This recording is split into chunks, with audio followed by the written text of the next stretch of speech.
namaatiif kan barbaachisu eenyu harka jira yoo jettan waaqayyo harka akka inni jiru dhala namaaf immoo waaqayyo hojjechuu akka hin danda'u sagalee waaqayyo keessatti argite. Egaan maal jedhee yommuu deemtan beenaa dhaqaa jedheetu mootummaan waaqayyo dhiyaateera jedha lallabaa. Yohaannis Cuuphaan gaafa dhufe gaafa dhalatee nama ga'aa ta'e tajaajila jalqabu mootummaa waaqayyo dhiyaateera qalbii keessa diddiiradhaa kottaa cuubamaa jedhee barsiisa. Sagalee waaqayyo inni karaa baasu inni karaa daandii qopheessu si duraa hin ba'a jedhee akka dubbate Yohaannis Cuuphaan gaafa ba'u mootummaa waaqayyo dhiyaateeraati yaada garaa keessanii geeddaradhaayi gara waaqayyootti deebi'aayi dhugaa baraayi.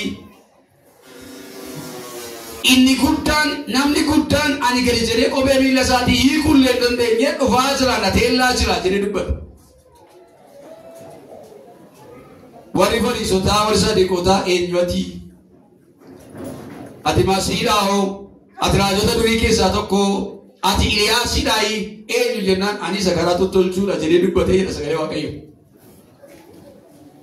Garumaa inni sagaleen waaqayyo Yohaannis mootummaan waaqayyo dhiyaateere. Si warra ammaa kana Phaawulos faas dubbataniiru. Akkasumallee gooftaan dubbateera itti deemaa deemna. Garuu waan tokkoon isinitti himaa nu immoo bara dhumaa keessaa isa dhumaarra jira. Nuyi amantoonni ammaa kun bara dhumaa keessaa isa maaliirra jirra isa dhumaarra jiru. Phexros gaafa dubbatu akkas jedha. Waa'een barichaa dubbatamee ture meerree hin raawwatamne kan jedhan turaniiru. Namoonni yeroo waa'ee mootummaa waaqayyoo waa'ee dhufaatii Kiristoos dubbatanii meerree kan jedhan danuu. Hin dhumne yoo meerree kan jedhan danuu. Amantoota keessa jiru ala jiru. Warruma sagalee waaqayyoo dubbatan erguma durii dhageenyaati meerree kan jedhan jiru. Akka waan tokko isinitti akkuma dhalachuusaa abdachiifame gooftaan keenya Yesuus Kiristoos dhufee dhalatee du'ee du'aa ka'ee gara mirga waaqayyoo deeme akkasuma dhufaatiin Kiristoos hin ta'a. Jiraame ameen jiraase. Kanaaf sagalee waaqayyoo kan dubbatu. Kanaaf mootummaan waaqayyoo dhiyaateera jedhe maal godhan qalbii keessan diddiirradhaa waaqayyootti maxxanaa waaqayyootti jiraadhaa waaqayyootti deemaa. Gaafa waa'ee mootummaa waaqayyoo namatti namoota tokko kennu alabarrattuu naan tolleetichitti naa tolaa. Macaafa qulqulluun gaafa deemnu laalaa deemna dubbii waaqayyoo akka jedha namoota lafarratti hin tollee waaqarratti toleef danuutu jiru. Alaazaar namni jedhamu namni madaan mana sooressa tokko balbala taa'u walakkaa saree namaa kan taa'u iddoo qabbanaa dhaqee jira macaafni qulqulluun. Namichi inni sooressi halkanii guyyaa jireenya gaarii jiraatu garuu iddoo qabbanni hin jira iddoo ibiddaa dhaqee jira sagalee waaqayyoo. Angeela Luqaas boqonnaa 7 yeroo tokko sooressi mootummaa waaqayyootti hin galu jedhanii lallabu namoonni tokko. Yeroo tokko immoo hiyyeessan mootummaa waaqayyootti galaa'e. Akkasumatti dubbisaa garuu nama amanetu gala. Yoo afuraan si gochuu galanni waaqayyoo baata. Nama amanee gala sooressi amanee siin gala hiyyeessi amanee siin gala sooressi namanne siin galu hiyyeessi namanne siin galu. Keessumaan kan immoo yaadda'uu fi biyya lafaa kanarratti ilkaan qaree jiraate achittis ilkaan qaruusaa macaafni qulqulluun dukkanatti darbuudha. Namni utuun dhalatiin jedha namni utuun dhalatiin achumaan du'eedha dukkanatti darbada namni waaqayyoo Solomoon gaafa dubbatu. Maal jechuun barbaada asitti si hin tolle yoo ta'e jabaattee gooftaa keeyyoo Yesuus Kiristoos yoo qabatte achitti si tolle. Jedhamee ameen jedhaasin. Amma sooressoon hunduu yoo baratanii ilaaltan itti tolaan jiru. Yoo makiinaa qabaatan makiinaa isaa dura deema fannoon dura deema. Yoo birrii qabaatan birriin dura deema. Maaliif birrii masaa waa'ee birrii isaatii yaada kanaan dura waa'ee nama tokko dubbateera waa'ee biyya keenyaa. Garuu waan tokko isinitti hima mootummaan waaqayyoo akka dhiyaate beekaa deemuun nurra eega. Maaliif waan bara dhumaa ta'aa jira. Waan bara dhumaa keessa ta'u tokkoon ta'aa jira. Wangeela Maatiyos boqonnaa 24 dhaqaa dubbisaa laala. Wangeela Maarqos boqonnaa 13 dhaqaa dubbisaa laala. Waa'ee dhufaatii gooftaa keenya Yesuus Kiristoos milikkitoota nutti hime. Lammaffaa Xiimotewos boqonnaa 3 rakkoo tokko amma isheetti kan jiru ilaala baay'ee isaa laala. Namoonni gadeedha gara jaalaa gadeetti namoonni dadhabbiin agara dadhabbiitti amantiisaa jajjabaa markabaatti lakkaa'utti of hiddummaatti of tuulummaatti waan garaa garaatti koraa jiru maaliif kun milikkita bara dhumaa keessaa isa tokko addunyaa wal nyaataa dinagdeen addunyaa umraataa maaliif kun milikkita bara dhumaa keessaa tokko ati gaafa sana jilbeenfattee gooftaa kee wajjin haasofta ati gaafa sana gooftaa keetti jabaatta ati gaafa sana Yesuus Kiristoos jabaatta mee ameen jira waldaa sagalee keessa fakkaatanii mee ameen jira ammas jaallattanii jibbitanii sinuma sitti himan kanaaf mootummaan waaqayyo dhiyaateera jedhaatii himaa jireenyaan yoo ta'e jama siilaa ta'e waaqayyo wayyaa yoo ta'e siilaa ta'e waaqayyo fayyaa yoo ta'e siilaa ta'e waaqayyo ani moo waan tokko gammadu naafa ta'e namni tokko fooniin naafa ta'e yookaas immoo okkolaa ta'e mootummaa waaqayyotti galuu wayyan jedha mootummaa waaqayyo dhabuuf rakkataa ta'e mootummaa waaqayyotti galuu wayyan jedha amanee maaliif sagaleen gooftaa keenya Yesuus Kiristoos yommuu deemtan jedhetu mootummaan waaqayyo dhiyaateera jedha himaa yaa warra nagaddanii yaa warra jiraattanii yaa warra barattanii Yesuus Kiristoos hin dhufaa beekaa yaa warra callumatee jallina gootanii Yesuus Kiristoos hin dhufaa beekaa yaa warra dhokattanii cubbuu hojjettanii Yesuus Kiristoos hin dhufaa beekaa yaa warra qulqullummaa keessa hin eegganne Yesuus Kiristoos hin dhufaa beekaa ayyaanaan bayyine isa jedhanii dhuguma ayyaanaan bayyine ayyaana kee jiraachuun koof kan keeti ani bayyera tokkicha daagaa daaltatanan himmachooftanan hin dhugdatanan hin ejjitatanan waan barbaadde godhan dhala namaa miitatanan sitti dhufa Yesuus kan nama dhibuummoo asittu sitti dhufa warra akkasii asumatti asatti salphatti cubboo hojjetatanan waan barbaadde gootatanan asumatti salphatana asumatti namni cubboo hojjetu gatiin kafalii na farmacaafi miyaan tokko ameen jiraata hin ceetaas nan bidaa galanni waaqayyoo haa ta'u kanaafi waa'ee mootummaa waaqayyoo yaada harka tokko hojii keessan hojjechaa harka tokko waa'ee mootummaa waaqayyoo yaada utuu hojjettanii utuu jiraatanii hojjedhaa dhaamaa hojjedhaa sirriitti hojjedhaa utuu hin bahin baradhaa deemaa hojii keessanii garumaan hin dhufa Yesuus jedhaa yaada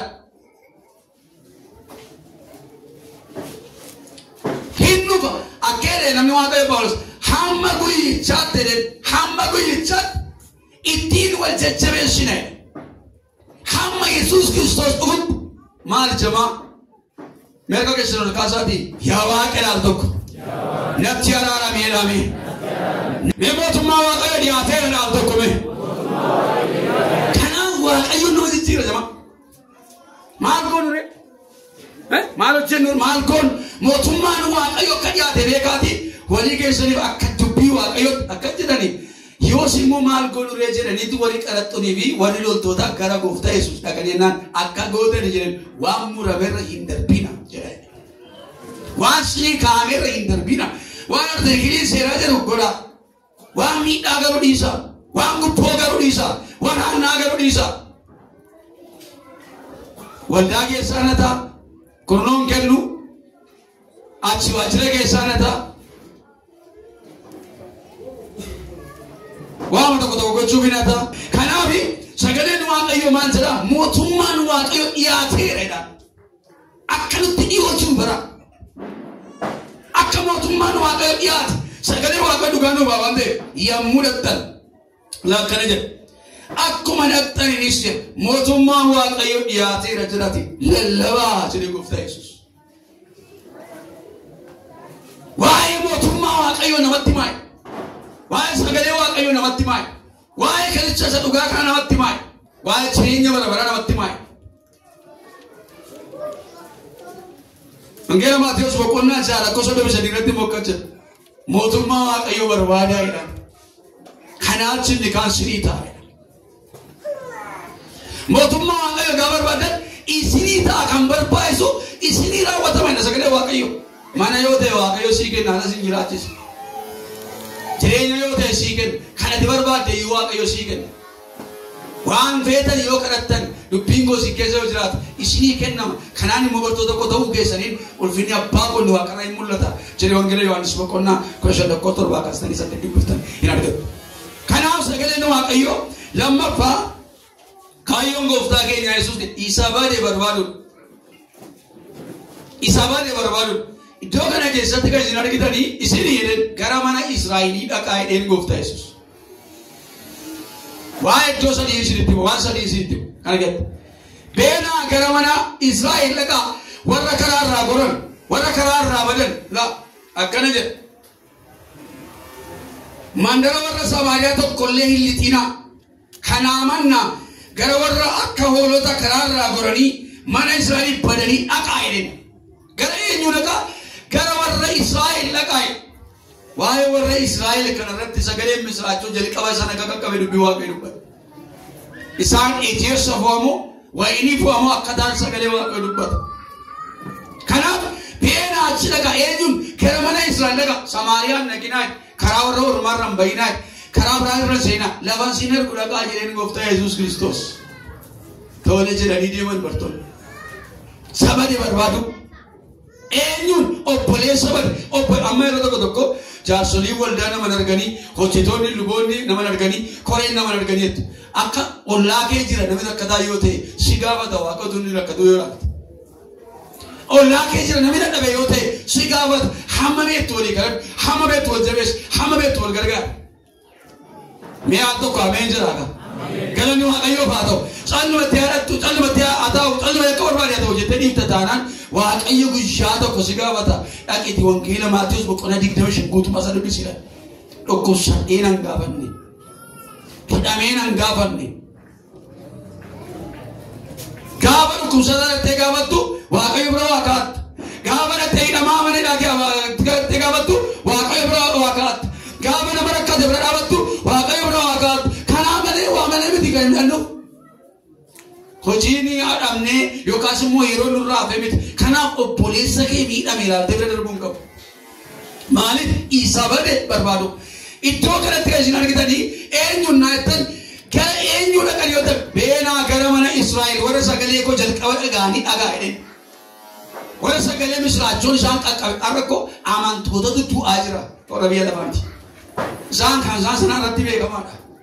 Amantoonni garuu amma mucaan obboleessi keessa yeroo inni kadhatu baay'ee dinqifachaa ture. Namoota baay'ee dugda duubatti harkisan waa malee kadhachaa jiru. Dhugumaan dugda keessan durba goborgaa sin harkisaa jira. Kadhannaan sin harkaa badee, waaqessuun sin harkaa badee, abboomamuun sin harkaa badee, dhaga'uun sin harkaa badee, wal kabajuun sin harkaa badee, waa'ee waaqeffannaa sin harkaa badee. Mee akka keessan akkeettoo qaba. Yaa Yesuus jedhame tokko. Nakaa siiraame. Jemi nakaa siiraame.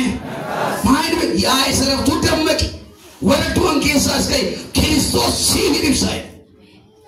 Efesoon boqonnaa 5:14. Kaayidha. Herraftu du'aanuma isaa deemaa na baay'ee. Waa'ee amma faarfannaa yeroo ijoolleen keenya faarfatan nama tokkotti taa'ee laattanis. Afurii qulqulluun itti akkootteesse. Bakka uumaa ijoollee magaalaa wasan kana laalta malee waa isaan jedhan siin galu. Dubbichi garuu ergichi. Oo immoo akka akshinii isaanii sasaan akka jiran isa dhugaa galan. Maal sii godha kun ergaadha kan dhimma baasu. Sagalee waan godha ga'uudha. Maaliif yaa isa raftu maal ta'e dammaqe duunii irra baay'een ka'e. Hafuuratti dura maaliif beektu dur yeroo waldaan kiristiyaanaa kottaa akka goonaa jettu waldaa kana guuttaniitu. Maal hojjennatu amma moo lafa isinitti baddanuun beeknu gaafa hojii. Amma kompaasiidhaan sin barbaannaa rimootiidhaan sin barbaannaa waatti sin barbaannuudhaaf.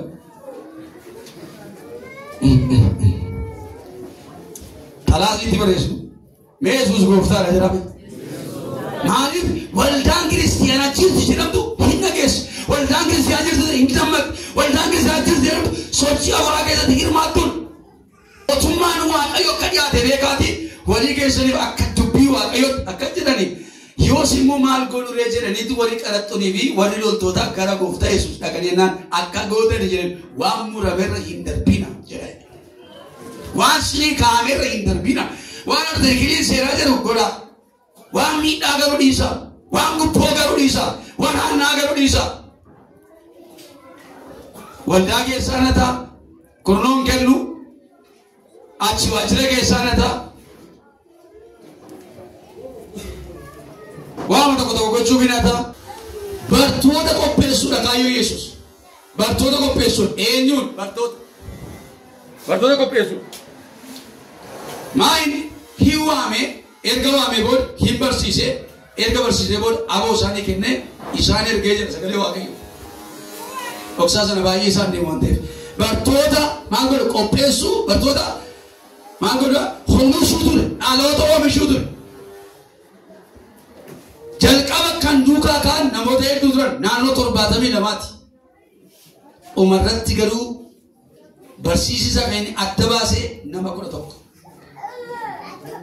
12 turan tokko isaan keessaa seexana ture yeroo tokko waldaa keessaa yeroo rakkoo tokko jiraatu ani san dubbisa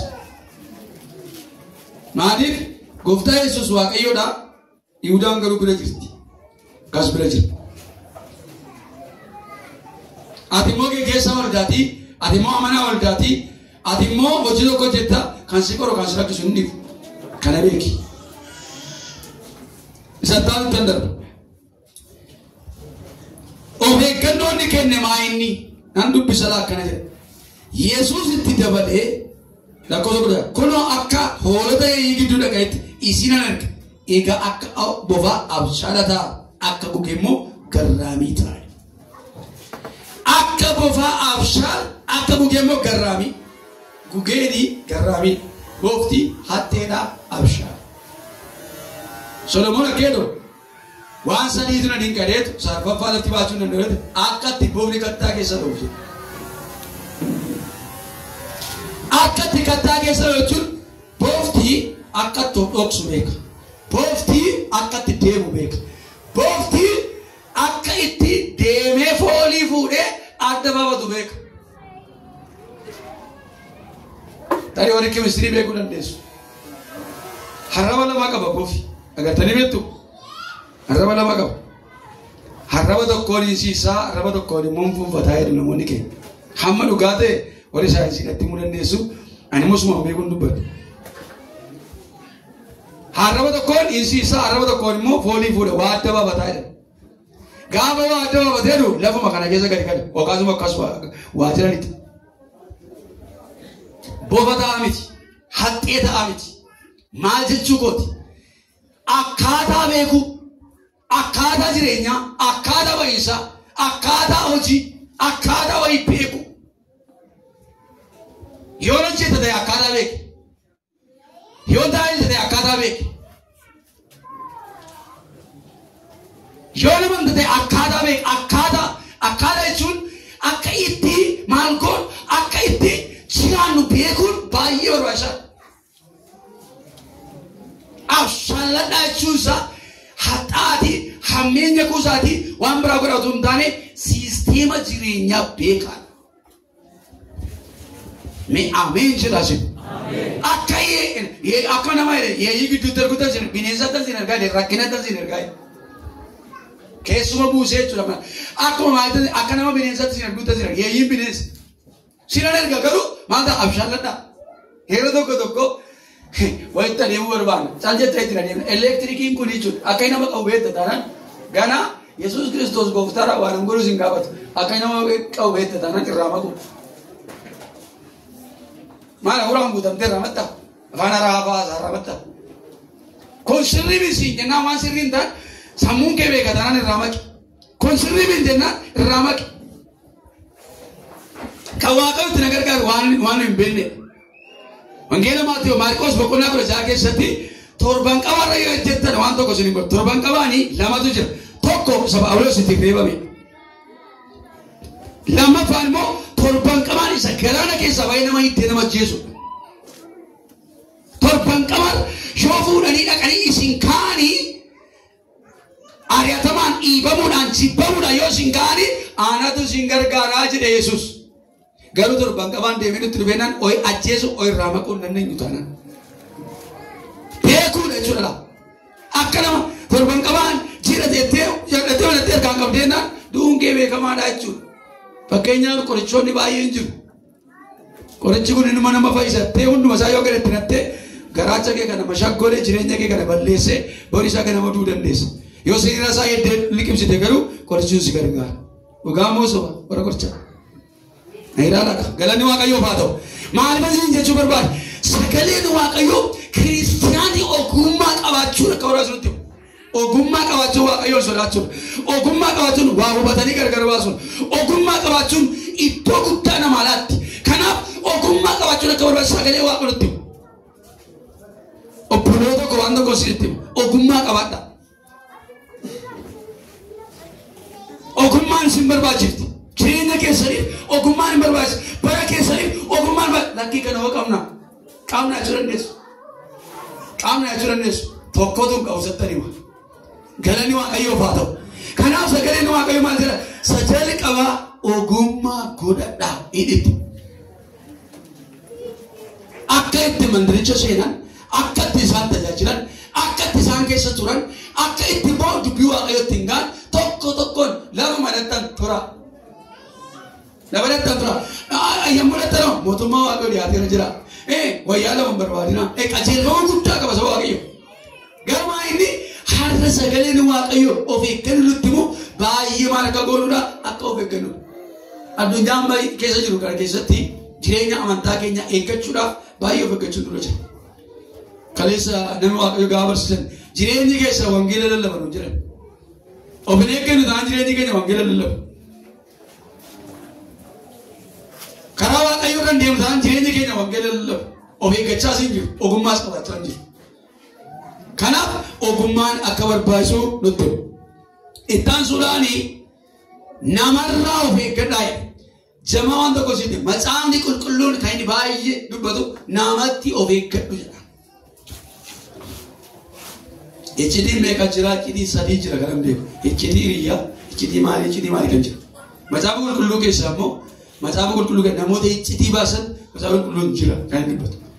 Maayini hiccita kee eeguu, laphee kee eeggachuu, jaala kee eeggachuu, baawwan dheerii kee eeggattee socho'u. Hin hojjette yoo ta'e bakka of gadhiiftee waan biraata namatti of eegi jechuun salphaa miti. Kan qorqee si nyaatee boolla kee si buusu nama. Ofii kee eeggachuun baay'ee murteessaa. Namarraa of eeggachuun salphaa miti jima. Namarraa of eeggachuun keessumaa ijoolleen durbaa keessumaa isin akkatti laan buufattanii mataatti buburreeffattanii wayyaa buburreeffattanii haatu maayii tokko qabdu. Waardiyyaa isin ramannu poolisii isin qadaru kaanee leenjii poolisii jalqabnu isin.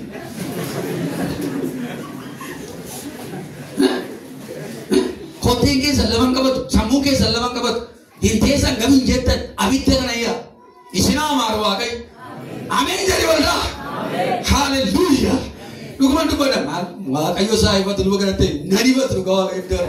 Nan tajaajila maqaan isaa ulfaatu. Mee waaqayyo si haa eebbisu naan jedhame. Galanni waaqayyoof haa ta'u. Of eeggadhaa namatti hiraamasaa. Namatti of eeggadhaa. Namatti gara deemtutti waajjira kee jirtutti iddoo jiraatu namatti of eeggadha mataan qulqulluu. Namatti of eeggachuu jechuun salphaa miti. Si salphisa nam, si ajjeesa nam, karaa si dhaaba nam. Gaarii sitti fakkaate xalayaan amee akkasitti barreesse maqaa mata-dureen isaa maqaa waaqayyooti. Gajjallaan isaa immoo maqaa biraa. Samiirra kaatee lafarra kaatee si akka qabu hin jiran. Lafa keessa gadi badee samaanii keessa gadi badee maaloo isaa balleessu dabdaan beekamu. Ameen jedhi qaba. Galanni waaqayyoof haa ta'u. Amma niiftu. Dabdaabbii hin taane, tokkokkii hin taane, waan hin taane kana niiftu dhisi. Inni iftu waliin jiraan meel tokko. Kan jalaan kaane jira. Inni iftu waliin jiraan jiran. Inni iftu waliin jiraan jiran. Galanni waaqayyoof haa ta'u. Mee Yesuus gooftaadha jedhame maaloo siin. Dhugumaan isin jalqaa dubachuuf hin baane. Har'a naa fudhannee ilaali namooti baay'ee hin banne. Of eeggachuu hin beekne.